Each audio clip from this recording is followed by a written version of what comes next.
இந்த ஜூலை மாதம் 15ஆம் தேதி இந்த புதன்கிழமை இந்த காலையிலே இந்த வார்த்தை கேட்க வந்திருக்கிறேன். அன்பு தேவனுடைய பிள்ளைகளே, ஆண்டவராய் இயேசு கிறிஸ்துவின் நாமத்தினாலே உங்களை பேரன்போடு நாங்கள் வாழ்த்துகிறோம். கர்த்தருடைய நாமத்தினாலே நாங்கள் உங்களை வாழ்த்துகிறோம். நீங்க நல்லா இருப்பீங்க. இயேசு கிறிஸ்துவின் நாமத்தினாலே மனதார நாங்கள் உங்களை வாழ்த்துகிறோம். இன்னைக்கு நீங்க ரொம்ப ரொம்ப நல்லா இருப்பீங்க. தேவனுடைய நலமான கரங்கள், வளமான பிரசன்னம், வாழ வைக்கும் அவருடைய வல்லமையான தெய்வீக மகிமை இன்றைக்கு உங்களை அழகாய் நடத்த போகிறது கர்த்தருடைய பிள்ளைகளே. ஆகவே வார்த்தையை கேட்டு வார்த்தையின் தேவனை கனப்படுத்தி ஜெபத்தோடு இந்த நாளை துவக்குங்கள். நீங்க நல்லா இருப்பீங்க, நல்லா இருப்பீங்க. இன்னைக்கு நீங்க ரொம்ப ரொம்ப நல்லா இருப்பீங்க கர்த்தருடைய பிள்ளைகளே. சிலர் சொல்லுவதை நீங்கள் கேட்டிருக்கிறீர்களா? நான் அதிகமாய் ஏமாற்றப்படுகிறேன், என் குடும்பத்தாரால் நான் அதிகமாய் ஏமாற்றப்படுகிறேன், என் நண்பர்களால் நான் அதிகமாய் ஏமாற்றப்படுகிறேன், பிசினஸ் தளத்துல என்னுடைய பார்ட்னர் என்னை ஏமாத்துறாங்க, என்னை அறிந்தவர்கள் என்னை ஏமாற்றுறாங்க, நிறைய ஏமாற்றங்கள் எனக்கு வந்திருக்கிறது என்று சொல்லி சில குறிப்பிட்ட நபர்கள் சொல்வதை நீங்கள் அதிகமாய் கேட்டிருப்பீர்கள். ஒருவேளை உங்கள் வாழ்வில் கூட இப்படிப்பட்ட ஏமாற்றங்களை நீங்கள் சந்தித்திருப்பீர்களே, ஆனால் உங்களுக்கு அடுத்த கேள்வி வரும். என்ன கேள்வினா, இதற்கு என்ன காரணம்? ஏன் இத்தனை ஏமாற்றம் என்னுடைய வாழ்க்கையில்? ஏன் பலரால் நான் ஏமாற்றப்படுகிறேன்?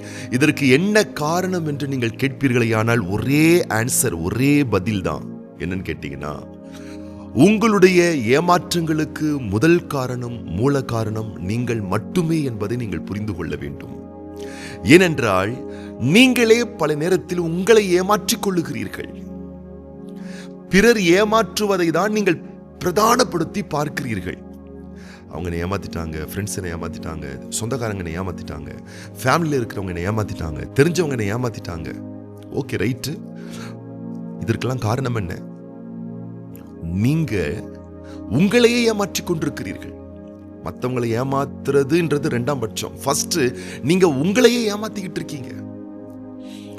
நீங்கள் உங்களையே ஏமாற்றிக் கொண்டிருக்கிறீர்கள் என்பதற்காக ஆண்டவர் கொடுக்கக்கூடிய சில சமிக்கைகள், சில சிக்னல்ஸ் தான் அநேகர் உங்களை ஏமாற்றுகிறார்கள் என்ற ஒரு நிலை. நீங்க ஒரு லெசனை கத்துக்கணும், நீங்க ஒரு பாடத்தை கத்துக்கணும். என்ன கத்துக்கணும்னா, முதலாவது நீங்கள் உங்களை ஏமாற்றாதீர்கள். பிறர் உங்களை ஏமாற்றுவது தானாகவே நின்று போகும். நீங்க அடுத்த கேள்வி கேட்கலாம், நான் என்ன ஏமாத்திப்பேனா? நான் என்ன ஏமாற்றுவேனா? நான் எப்படி என்னை ஏமாத்த முடியும்? சொல்லட்டுமா? காலையில கரெக்டா இத்தனை மணிக்கு நான் எழும்பி நான் ஜெபம் பண்ணுவேன் அப்படின்னு நீங்க சொல்வீங்க பாருங்க. ஆனா நீங்க அதை செய்யவே மாட்டீங்க. நீங்க செய்யாததுனால நீங்கள் உங்களையே ஏமாற்றிக் கொள்ளுகிறீர்கள். இன்னைக்கு நான் வேலைக்கு போவேன், நல்ல உழைப்பேன், நல்ல சம்பாத்தியம் பண்ணுவேன், இன்னைக்கு இவ்வளவு விஷயத்த நான் டேர்ன் ஓவர் எடுப்பேன் அப்படின்னு சொல்லிட்டு ஒரு விஷயத்த, ஒரு திட்டத்தை, ஒரு பிளானை நீங்க போடுவீங்க. ஆனா நீங்க அதை செய்யவே மாட்டீங்க. உங்களையே நீங்கள் ஏமாற்றிக் கொள்ளுகிறீர்கள். இன்னைக்கு வீட்டை நான் சுத்தம் பண்ண போறேன், இன்னைக்கு நான் என் வண்டியை கிளீன் பண்ண போறேன், இன்னைக்கு போயிட்டு ரொம்ப நாள் முடியாத அந்த விஷயத்தை நான் முடிக்க போறேன்னு சொல்வீங்க. ஆனா நீங்க அதை செய்யவே மாட்டீங்க. செய்யாதபடினால் நீங்கள் உங்களையே ஏமாற்றிக் கொள்ளுகிறீர்கள். ஒவ்வொரு நாளும் பலரகமான திட்ட தீர்மானங்களை நீங்கள் போடுகிறீர்கள், ஆனால் நீங்கள் அதை மீறுகிறீர்கள். உங்களுக்கே தெரியவில்லை, நீங்கள் உங்களை ஏமாற்றிக் கொண்டே இருக்கிறீர்கள். இனிமேல் நான் சண்டே தவறாம இத்தனை மணிக்கெல்லாம் சர்ச் டைமுக்கு கரெக்டா ப்ராப்பரா போயிட்டு என் சபை ஆராதனையில் நான் பங்கெடுப்பேன் அப்படின்னு சொல்லிட்டு நீங்க தீர்மானம் பண்ணுவீங்க. ஆனா மீறுகிறீர்கள். அதில் நீங்கள் உண்மை இல்லாமல் இருந்து உங்களையே நீங்கள் ஏமாற்றிக் கொள்ளுகிறீர்கள். நான் தவறாம கர்த்தருக்கு நான் காணிக்க கொடுப்பேன், தசம பாகம் கொடுப்பேன், நான் உற்சாகமா கொடுப்பேன்னு சொல்லி தீர்மானிக்கிறீர்கள். ஆனால் மீறுகிறீர்கள். நீங்கள் அதிலே உங்களுக்கு நீங்களே உண்மை இல்லாமல் இருக்கிறீர்கள். யோசித்து பாருங்கள், ஆராய்ந்து பாருங்கள். நீங்கள் உங்கள் தகப்பனாருக்கு கொடுத்த வாக்குறுதியை மீறுகிறீர்கள். நீங்கள் உங்கள் தாயாருக்கு கொடுத்த வாக்குறுதி, நான் இதை செய்வேம்மா, நான் இதை செய்ய மாட்டேம்மா, டேடி நான் இதை செய்வேன், டேடி நான் இதை செய்ய மாட்டேன் சொல்றீங்க. ஆனா மீறுகிறீர்கள். நீங்கள் உங்களுக்கே உண்மை இல்லாமல் இருக்கிறீர்கள். உங்கள் கணவனுக்கு நீங்கள் கொடுத்த வாக்குறுதியை மீறுகிறீர்கள். உங்கள் மனைவிக்கு நீங்கள் கொடுத்த வாக்குறுதியை மீறுகிறீர்கள்.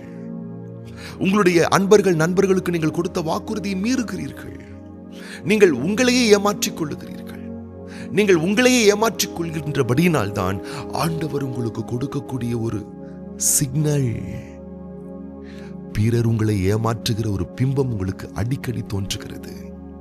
சரி, யாருமே நான் ஏமாற்றக்கூடாதுப்பா, அப்ப முதல்ல நீங்க உங்களை ஏமாத்திக்காதீங்க. என்ன செய்யணும்?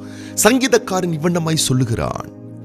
சங்கீதம் 15:4-5 ஆகாதவன் அவன் பார்வைக்கு தீர்ப்பானவன், கர்த்தருக்கு பயந்தவர்களையோ கனம் பண்ணுகிறான். ஆணையிட்டதில் தனக்கு நஷ்டம் வந்தாலும் தவறாதிருக்கிறான். தன் பணத்தை வட்டிக்கு கொடாமலும் குற்றமில்லாதவனுக்கு விரோதமாய் பரிதானம் வாங்காமலும் இருக்கிறான். இப்படி செய்கிறவன் என்றென்றைக்கும் அசைக்கப்படுவதில்லை. பார்த்தீர்களா? யார் அசைக்கப்படுவதில்லை? யார் ஏமாற்றப்படுவதில்லை? யார்? அவன் ஆணையிடுகிறான், வாக்குறுதி கொடுக்கிறான். அவன் ஒரு விஷயத்தை சொல்றான், சொல்லிட்டு நஷ்டமே வந்தாலும் சொன்னதை உண்மையா இருக்கிறான், மீறாம அதில் நிறைவேற்றுகிறான். அவன் தன்னை ஏமாற்றிக் கொள்ளவே இல்லை, பிறரையும் ஏமாற்றவில்லை. என்ன சொன்னானோ, என்ன தீர்மானிச்சானோ அதை மீறாம, அதை கரெக்டா பர்ஃபெக்டா, நஷ்டமே வந்தாலும் கஷ்டமே வந்தாலும் அதை செஞ்சு முடிச்சிடுறான். என்ன ஆகிறது?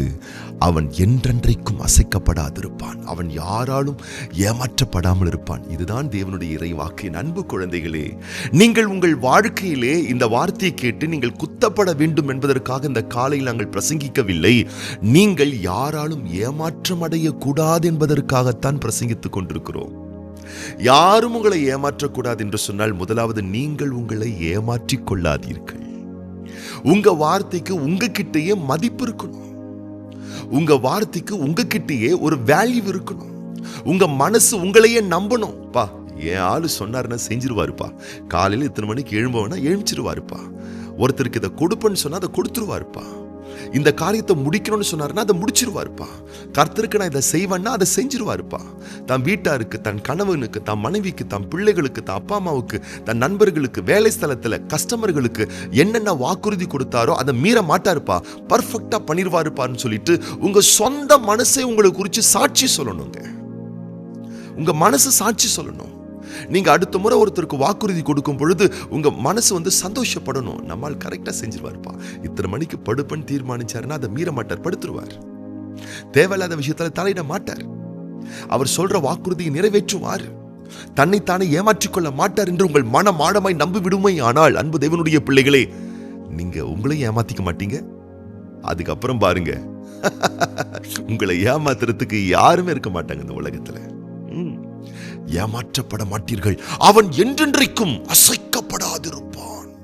அவனை யாராலும் அசைச்சிக்க முடியாது. நீங்க அசைக்கப்படக்கூடாது என்பதற்காகத்தான் இந்த ஜூலை மாதம் 15ஆம் தேதி இந்த புதன்கிழமை பேரன்போடு நாங்கள் உங்களோடு பேசிக் கொண்டிருக்கிறோம். என் அன்பு தேவனுடைய பிள்ளைகளே, அசைக்கப்படாதிருங்கள். உங்களை நீங்களே ஏமாற்றிக் கொள்ளாதீர்கள். உங்க வார்த்தைக்கு உங்ககிட்டயே மதிப்பு இருக்கணும், வேல்யூ இருக்கணும். சொன்னீங்கன்னா செஞ்சு முடிச்சிருங்க, இல்லைன்னா சொல்லாதீங்க. வாக்குறுதி கொடுக்குறீங்களா, அதை நிறைவேற்றுங்க. அதை நிறைவேற்றி முடிச்சிருங்க. ஆசீர்வதிக்கப்படுவீர்கள். ஏராளமான நன்மைகளை நீங்கள் சம்பூர்ணமாய் பெற்றுக்கொள்வீர்கள். ஆகவே இந்த வார்த்தையின்படி நாங்கள் உங்களை வாழ்த்த விரும்புகிறோம், ஆசீர்வதிக்க விரும்புகிறோம். இன்றைய நாளில் உங்களுடைய பயணங்கள், போக்குவரவு, திட்ட தீர்மானங்கள் சகலமும் கர்த்தருடைய நாமத்தினாலே ஆசீர்வதிக்கப்பட்டிருப்பதாக. இந்த நாளிலும் இந்த ஜூலை 15ஆம் தேதி புதன்கிழமை பிறந்த நாள் காண்கின்ற அன்பு சகோதரர் டி அருள் ஆண்டனி தாஸ் மற்றும் அன்பான பிள்ளைகள் ஏ ஆதேஷ் மற்றும் சரண்யா, அதுபோலவே இன்றைக்கு திருமண நாள் காண்கின்ற பிள்ளைகளுக்காக நம்ம ஜெபம் பண்ண போறோம். கண்களை மூடி நம்ம ஜெபம் பண்ணலாமா? எங்கள் அன்பின் பரிசுத்தமுள்ள தூய தகப்பனே, திருக்குமாரன் இயேசு கிறிஸ்துவின் நாமத்தினாலே சமூகத்தில் வருகின்றோம். இந்த ஜூலை மாதம் 15ஆம் தேதி இந்த புதன்கிழமை இந்த காலையிலே இந்த வார்த்தை கேட்டுக்கொண்டிருக்கக்கூடிய ஒவ்வொரு பிள்ளைகளையும் வலக்கரம் நீட்டி தொட்டு நிறுத்தாமே ஆசீர்வதிப்பீராக. ஆணையிட்டு நஷ்டம் வந்தாலும் தவறாதிருக்கிறவன், சொல் தவறாதிருக்கிறவன், தான் எடுத்த தீர்மானத்திலே மீறாதிருக்கிறவன், அவன் என்றென்றைக்கும் அசைக்கப்படாதிருப்பான். அவன் ஏமாற்றம் அடையாமல் இருப்பான் என்ற உத்தம சத்தியத்தை கற்றுக் கொடுத்தீரே, அதை ஏற்றுக்கொண்டவர்களை நடைமுறைப்படுத்த ஒவ்வொரு பிள்ளைகளுக்கும் கிருபை தருவீராக. உண்மையுள்ள மனுஷன் பரிபூர்ண ஆசீர்வாதங்களை பெறுவான் என்ற சத்திய வார்த்தையின் பிரகாரமாக உண்மையுள்ள பிள்ளைகளாய் வாழ்ந்து உத்தம ஆசீர்வாதங்களை ஒவ்வொரு பிள்ளைகளும் தங்கள் சொந்த வாழ்விலே பெற்று அனுபவிக்க நீர் ஒவ்வொரு பிள்ளைகளுக்கும் கிருபை தந்தரல் வேண்டுமென சிநேகம் மிகுந்த கரத்தில் ஒப்பு கொடுத்து ஒவ்வொரு பிள்ளைகளையும் நாங்கள் மனதார வாழ்த்தி ஆசீர்வதிக்கிறோம் தகப்பனே.